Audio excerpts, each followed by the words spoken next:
প্রজাতন্ত্র নাম পরিবর্তন করে যেটা আনছে মূলত যেই লাউ সেই কদুই, কিন্তু দেশের মূলনীতি পরিবর্তন করবেন, দেশের নাম পরিবর্তন করবেন, এগুলোর জন্য মানে শুধু একটা সংস্কার কমিশনের প্রস্তাবনা আসবে এবং এই প্রস্তাবনার ভিত্তিতে দেশের নাম পরিবর্তন হবে, আমাদের 4 মূলনীতির পরিবর্তন হবে। এটা আমার কাছে খুব বেশি একটা যৌক্তিক মনে হচ্ছে না। মূলত 6 যে কমিশন করা হয়েছিল তাদের 4 জনের আজকে প্রধান উপদেষ্টার কাছে জমা দেওয়া হয়েছে এবং আপনি যে প্রশ্নটি এনেছেন এটা খুবই গুরুত্বপূর্ণ। এটা মূলত বাংলাদেশের নামের পরিবর্তন হয়ে যাচ্ছে। একটা নামের পরিবর্তন কমিশনের রিপোর্টের উপর ভিত্তি করে কতটুকু যৌক্তিকতা, এটা নিয়ে প্রশ্ন এসছে। আমি মনে করি যে এটা আমার ব্যক্তিগত মতামত যে গণপ্রজাতন্ত্রী বাংলাদেশ সরকারকে জনগণতন্ত্রী বাংলাদেশ সরকার যে বানানোর প্রস্তাবনা, এই প্রস্তাবনা করার আগে রাজনৈতিক দলগুলো তো বটেই, একটা দেশের নাম পরিবর্তন হলে সেখানে গণভোট পর্যন্ত হওয়ার একটা যৌক্তিকতা কিন্তু থেকে যায়।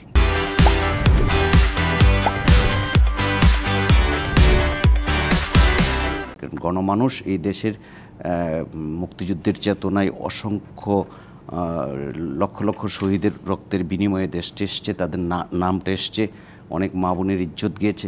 কাজে এই নামটা যে পরিবর্তন হবে সেখানে একটা মতামত আসার দরকার আছে বলে আমি মনে করি। কারণ গণপ্রজাতন্ত্রী বাংলাদেশ সরকার জনগণতান্ত্রিক বাংলাদেশ সরকার যে হবে এটার মতামত নেওয়ার দরকার। রাজনৈতিক দল, সুশীল সমাজ এবং জনগণের কাছ থেকে একটা মতামত নেওয়ার প্রয়োজন আছে বলে আমি ব্যক্তিগতভাবে এটা বিশ্বাস করি। কারণ এটার সাথে আমাদের স্বাধীনতার চেতনার একটা সম্পৃক্ততা আছে, এটার সাথে আমাদের মুক্তিযুদ্ধের চেতনার একটা সম্পৃক্ততা আছে। সর্বোপরি এই প্রজাতন্ত্র নাম পরিবর্তন করে যেটা আনছে মূলত যেই লাউ সেই কদুই, কিন্তু খুব বেশি একটা পরিবর্তনের কোনো ব্যাপার আছে বলে আমি মনে করি না। যেহেতু ওইরকম কোনো পরিবর্তনের জায়গায় নাই, দেশের নামটা পরিবর্তনের ক্ষেত্রে একটা রিপোর্ট যেহেতু এসছে, এটার জন্য একটা গণভোট বা সার্বজনীন একটা ব্যবস্থা রাখা দরকার বলে মনে করি। এর বাইরে যে জিনিসটা এসছে, যে আমাদের মূল নীতি যে পরিবর্তন হচ্ছে, ধর্মনিরপেক্ষতা সহ অন্য অন্য জিনিসগুলো গণতন্ত্রকে রাখা হয়েছে, বাকি 3টাকে বাদ দেওয়া হয়েছে। এটাও কিন্তু আমাদের বর্তমান সংবিধান যদি আলোকে দেখেন, মূল নীতি বাদ দেওয়ার বা পরিবর্তন করার ক্ষেত্রে কিন্তু এখানে একটা বাইন্ডিংসের ব্যাপার আছে, এটা পরিবর্তনযোগ্য নয়।